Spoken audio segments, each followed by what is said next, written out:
muchas gracias y muchas gracias a todos por estar aquí. Yo no voy a hablar de Microsoft Copilot, voy a hablar de la inteligencia generativa en general y cuáles son las cosas que nosotros estamos viendo. Esto lo podemos mover, vale. Entonces, una de las cosas, nosotros tenemos un think tank dentro de McKinsey que se llama el McKinsey Global Institute y muchos de los números que voy a enseñar aquí vienen de esos estudios. Entonces, lo que nosotros hemos intentado mirar es cogiendo cuáles son todas las funciones que hay dentro de las empresas y mirando qué porcentaje del tiempo de esas funciones pueden ser transformadas por la IA generativa, sobre todo porque tienen algo que ver con el lenguaje humano y con la interacción humana.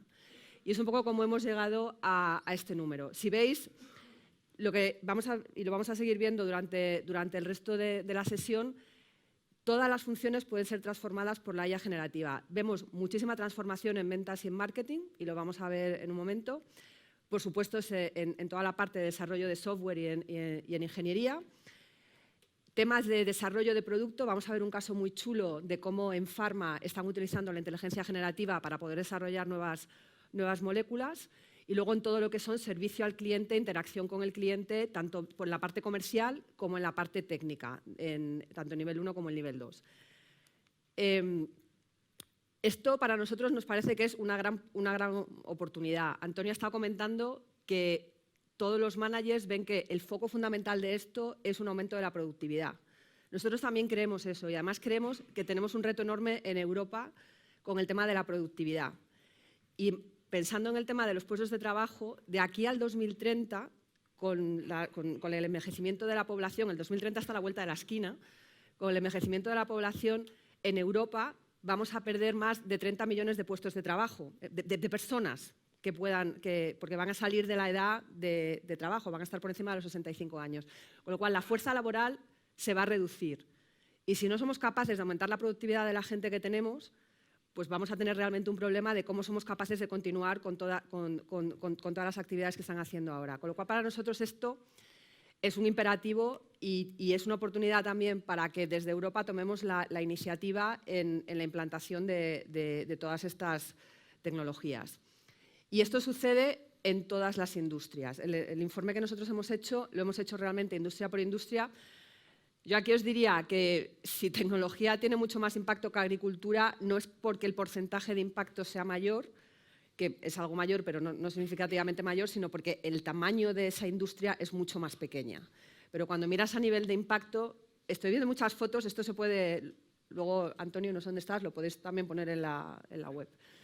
El tamaño del impacto va a suceder a lo largo de todas las diferentes industrias. Espera, se ha saltado dos. ¿Y cómo genera esto valor? Nosotros llevamos mucho tiempo hablando del impacto de inteligencia artificial y muchísimo de los típicos modelos de analítica avanzada o de modelos de machine learning pues para mejorar la promoción que le voy a dar a un cliente o para mejorar cuál es el mantenimiento predictivo que tengo que hacer en una fábrica o para mejorar cómo tengo que optimizar las rutas en una flota logística. Ahora con la inteligencia generativa podemos hacer que esos modelos sean mejores. Pero no solo eso sería la primera parte. Además, es capaz de generar nuevos casos que antes no existían. Y es ahí donde voy a intentar centrar la presentación de hoy, porque creo que de lo otro llevamos hablando, por lo menos desde McKinsey, los últimos 10 años. Esto es un ejemplo de cómo la inteligencia generativa puede afectar a todas las funciones de la empresa. Puede mejorar los revenues, porque puedes hacer muchas mejores ofertas, y vamos a ver algunos ejemplos ahora, como también dentro de la parte comercial, toda la parte en la parte de coste, toda la parte de interacción con el cliente y de generación de contenidos de marketing, la puedes hacer de una manera mucho más flexible. También todo el tema de productividad de personal, que ya hemos hablado varias veces, y luego el cómo haces también el diseño y el control de los proyectos de inversión. Cuando tienes que construir una nueva fábrica o tienes que construir una nueva red o tienes que construir una nueva infraestructura, cómo con la inteligencia generativa eres capaz de hacer mucho más fácilmente gemelos digitales que te ayudan a optimizar eso.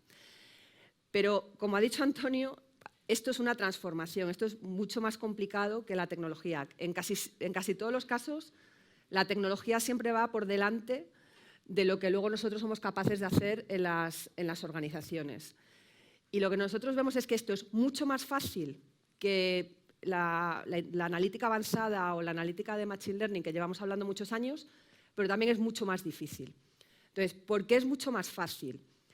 Es mucho más fácil porque cuando antes intentabas hacer un modelo de Machine Learning o de inteligencia artificial avanzada, necesitabas tener una estructura de datos limpios, ordenados, estructurados, que era muy difícil de conseguir. Y había mucho trabajo previo para ser capaz de entrenar un modelo que pudiera ser capaz de sacar ese beneficio. Ahora, algunos de los casos, no todos, pero algunos de los casos se pueden hacer directamente utilizando modelos que ya están entrenados y que los puedes empezar a usar directamente. Entonces, hay una empresa de distribución española que si vas en su página web y tú le dices, oye, quiero hacer una receta, tengo 5 invitados a comer, 2 son alérgicos, 1 es celíaco y me gustaría tener un plato de 3, te dice cuál podría ser un menú, todas las cosas que tienes que comprar y te lo mete directamente en el carrito de la compra, ¿no? Entonces, eso no está utilizando nada de información interna, es todo información externa, por eso se puede desarrollar de una manera tan rápida.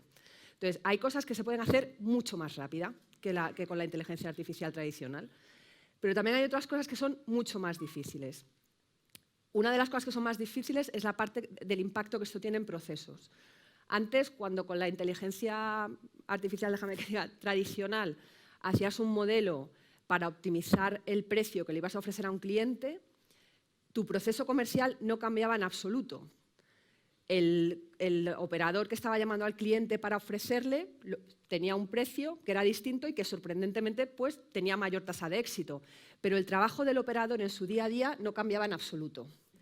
Ahora, si queremos utilizar esto, el trabajo de todas las personas que lo usen va a cambiar. Va a tener que empezar a dedicarse a otras cosas. Por ejemplo, una de las cosas que nosotros estamos viendo es en tema de contestar en negocios de B2B, en contestar a RFPs. Pues la inteligencia artificial te lee las RFPs, decide si tienes muchas probabilidades o no de ganarlas si te presentas y te escribe el 60% de la RFP para que luego pues, el preventas o quien sea Eso es un caso real que nosotros hemos visto funcionando. Entonces, eso hace que la labor del preventa cambie completamente. Entonces, en la inteligencia artificial tradicional no tenías que cambiar la forma de trabajar de cada una de las personas. Aquí tienes que cambiar la forma de trabajar de cada una de las personas. Y sabemos que cambiar la forma de trabajar es complicado. Requiere muchísimo esfuerzo de gestión del cambio. Pero también tiene un impacto en talento. Obviamente necesitamos talento técnico que sea capaz de desarrollar todos estos modelos y de implantarlos. Pero más allá de eso, todo el talento que tenemos en las organizaciones tiene que cambiar. Porque volviendo un poco, por ejemplo, al caso de las RFPs, si esa RFP que ha preparado la inteligencia generativa la lee un preventas que es muy bueno, sabe cómo mejorarla. Si la lee un preventas que no sabe mucho qué es lo que tiene que hacer, pues obviamente lo único que va a decir es, sí, está bien, pase.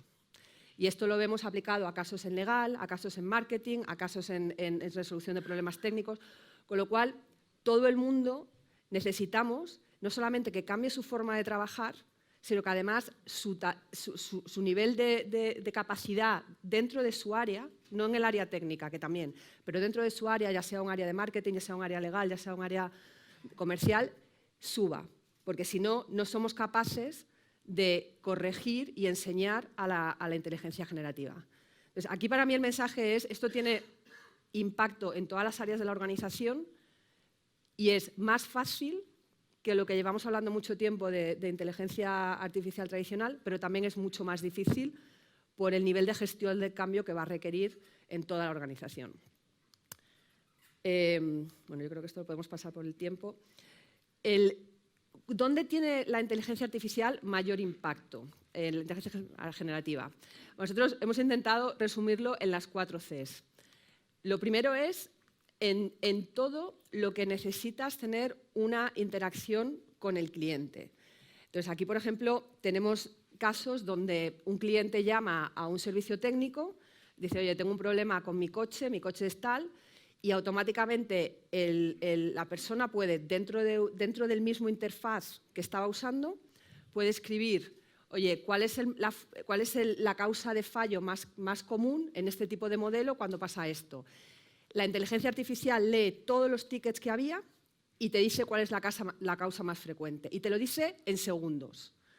Y luego lo que dice es, bueno, ¿y para este problema, cuál es la solución más frecuente? Y lo nuevo, vuelves a ponerlo, oye, ¿y cómo se soluciona? Pues lo que tienes que hacer es, vuelve a ir contra todos los tickets y te dice, lo que tienes que hacer es cambiar esta pieza. Y esta pieza la tenemos en inventario o no la tenemos en inventario. Esto ha hecho que un cliente nosotros lo hemos instalado, haya pasado de que el hacer todo esto tardaba 15 minutos y ahora tarda 1 minuto. Imaginaos la productividad que esto lleva a nivel de ese servicio técnico. La siguiente es la parte de contenido creativo. Este es otro ejemplo de una empresa con la que estaba la semana pasada. Ahora tiene pues, el tema de vamos a ser verdes, vamos a ser sostenibles y tienen que cambiar todos sus materiales de marketing, en la web, pero también en todos los canales. Entonces, ¿qué es lo que han hecho? Están haciendo que la inteligencia generativa les proponga todos esos copyrights y en un mes han conseguido cambiarlo todo. Obviamente, la gente de marketing lo ha tenido que luego revisar y validar, pero en un mes han conseguido cambiar todos los materiales. Y también lo puedes utilizar, por ejemplo, a la hora de hacer cosas mucho más concretas. Por ejemplo, antes tú podías hacer 10 campañas distintas porque necesitabas gente que te fuera escribiendo las 10 campañas.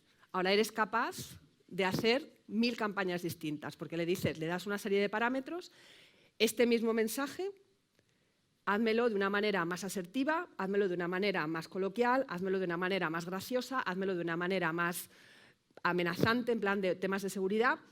Y nosotros, en un caso con un cliente, hemos visto que solamente el utilizar el mismo mensaje, la misma promoción, los mismos precios, pero con diferentes tonos, hace que la campaña tenga un 40% más de impacto, que es una barbaridad.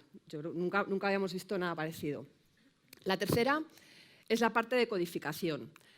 Yo creo que el caso más frecuente es un caso que vemos mucho en IT, de, pues oye, que me escriba la documentación del código y luego yo la reviso porque es una de las partes que más me aburre hacer y así soy capaz de ser más productivo y dedicar mi tiempo a otro tipo de cosas. Pero, por ejemplo, aquí también el caso que estábamos hablando de contestar RFPs, pues es otro caso muy parecido, ¿no? Y luego el tema del compromiso con los clientes. Entonces, hemos visto también aquí el ser capaz de escuchar la conversación que está teniendo el agente con el cliente y a partir de eso resumirla y dar feedback personalizado a cada uno de los agentes de, oye, no has cumplido con las reglas de compliance porque no le has dicho el acuerdo de privacidad o podrías haber sido más empático porque te estaba diciendo que tenía un problema. Y todo eso eres capaz de mejorar la satisfacción con los clientes. Entonces, por eso lo llamamos las 4 Cs, pero veis que esto tiene impacto en muchas áreas muy distintas. Yo creo que ejemplos prácticos, hemos hablado ya de algunos, igual yo creo que este es el típico que mucha gente habla en la parte de IT. Aquí es otro caso donde vemos mucho que el tema del talento es muy importante. Cuando se hace revisión de código, del código que han desarrollado otros, si en la primera parte del código la ha desarrollado la inteligencia artificial generativa y la persona que luego lo revisa no está suficientemente formada, hay muchos fallos que luego entran en producción. Entonces, nosotros hemos visto que no podemos dejar que todo el mundo, que todos los desarrolladores utilicen inteligencia generativa, sino que tenemos que decidir cuáles son los grupos de desarrolladores que son capaces de beneficiarse de esto y cuáles tenemos que, primero, aumentar sus capacidades antes de dejarles que utilicen esto. Bueno, hemos hecho, estas yo creo que ya las hemos comentado. Ese es el que os contaba antes de R&D. Hay empresas farmacéuticas que lo que están haciendo es, igual que la inteligencia generativa con los lenguajes, con los modelos de lenguaje, lo que hacen es tratar de predecir cuál es la siguiente palabra o tratar de predecir cuál es la siguiente frase. Esto en la industria de farma lo han llevado a, ¿por qué no intentamos predecir cuál es la siguiente molécula o cuál es el siguiente compuesto? Y la verdad es que si lo pensáis es bastante interesante. Entonces, lo que están haciendo es, por un lado, bajarse todas las patentes que hay, que son millones de moléculas, y una vez que tienen ese cuerpo de conocimiento digitalizado, son capaces de hacer mapas donde dicen, oye, quiero una molécula que tenga unas características parecidas a esta, pero que no tenga estas otras características que sí que tiene. Y te centra mucho más en qué clúster tienes que ser capaz de buscar. Y está haciendo que todo el tema de desarrollo de nuevos medicamentos sea muy rápido. Entonces, de nuevo, es una manera donde lo puedes utilizar no solamente para el cambio del trabajo, digamos, del white collar worker, pero también para temas de R&D. Entonces, nosotros, una de las cosas que hemos hecho es también intentar aplicárnoslo a nosotros mismos, y estábamos hablando antes con Nacho, de cómo podemos nosotros utilizar esto internamente. Para nosotros el tema de gestión del conocimiento, si queréis, llevado al extremo, el caso que os contaba de se me estropea un coche, cuál es el problema que puedo tener en el coche, nosotros tenemos una gestión del conocimiento muy amplia, donde tenemos acceso a muchísimas bases de datos y a muchísimos, digamos, informes de proyectos anteriores que hemos hecho. Entonces, siempre que tenías que ir a ver a un nuevo cliente, pues lo primero que hacías era a ver dónde hemos hecho algo parecido y qué puedo aprender de una forma, obviamente, respetando la confidencialidad. Y esto antes se transformaba en que te bajabas un montón de documentos, te intentabas leerte un montón de documentos e intentabas aprender algo de esto. Pues ahora lo que hemos hecho ha sido una interfaz donde nosotros podemos poner las preguntas con una serie de filtros para no poder poner información confidencial ni nada por el estilo, donde le hacemos una pregunta, nos da un resumen y además nos dice de dónde ha sacado la información y cuáles son las páginas clave que nos recomienda que miremos. Entonces, esto para nosotros también, os podéis imaginar que ha aumentado la productividad muchísimo y está todo el mundo encantado. Y volviendo al tema de esto es una cosa que se hace muy rápido, mucho más rápido que el resto, que es mucho más fácil o que es mucho más difícil, nosotros esto lo hemos hecho en 6 semanas. Entonces, el modelo entero para todo McKinsey a nivel mundial lo hemos hecho en 6 semanas y luego hemos ido haciendo olas en que cada semana 500 personas más tenían acceso a la herramienta. Y ahora ya todo el mundo tiene acceso a la herramienta. Con lo cual, en ese sentido, el nivel de adopción y el nivel de rapidez al que puedes implantar esto es muy superior al que un modelo tradicional podía tener. Pero también hemos aprendido un poco en el proceso, ¿no? Lo primero es que esto es un primer caso, pero va a haber muchísimos más casos donde vamos a tener que cambiar la manera en la que nosotros trabajamos. Lo segundo es, tienes que tener muy claro cómo vas a hacer esos casos e implantarlos. Si cada vez que vas a hacer un caso nuevo tienes que empezar desde cero a preparar los datos, a desarrollar una capacidad nueva que no tenías, a ir a por un grupo nuevo para hacer la gestión del cambio, es muy difícil. Y además hace que tus costes se disparen, porque empiezas a tener muchos pilotos muy pequeños, pero ninguna escala. Nosotros una de las cosas que hemos aprendido es que cuando estábamos entrenando el modelo, cada una de las preguntas que hacíamos nos costaba más de €1 y ahora hemos conseguido que nos cueste 10 céntimos. Entonces, hay mucho de cómo mejoras en base a lo que vas aprendiendo para ser capaz de que esto pueda escalar de una manera eficiente. Lo tercero, es que esto lleva, como hemos hablado antes, a capacidades nuevas, a cosas que hasta ahora no habíamos hecho. Y el cuarto, que nos parece también muy importante, es el tema de la gestión de riesgo. Nosotros, una de las cosas que más hemos pensado antes de hacer esto era cómo gestionamos el riesgo, porque no queremos que haya ninguna información confidencial, por supuesto, que se vaya fuera de la compañía, pero tampoco que equipos que no pueden ver cierta información la vean. Entonces, ahí le hemos tenido que dedicar mucho tiempo a pensar cómo hacíamos un poco las limitaciones de la herramienta, ¿no? Entonces, eso, y más que nada, yo creo que estamos al principio y no sabemos todavía hasta dónde nos puede llevar esto. Entonces, hay que experimentar y cada vez que haces un caso de uso se te ocurre otro nuevo. Y lo vamos viendo continuamente, ¿no? O sea, estamos viendo que ya no solamente esto debería ser una cosa reactiva donde yo me meto a buscar información, sino también que, como sabe en qué proyectos yo estoy trabajando, me sugiere información. Entonces, estamos viendo que cada vez esto tiene más posibilidades y lo mismo no pasa en las conversaciones que tenemos con los clientes. Empezamos trabajando con ellos por un caso concreto, pero vamos viendo cómo esto tiene luego muchísimas ramificaciones en otras áreas. Con lo cual, aquí yo creo que la palabra sobre todo es experimentación y justo a tiempo. Muchas gracias.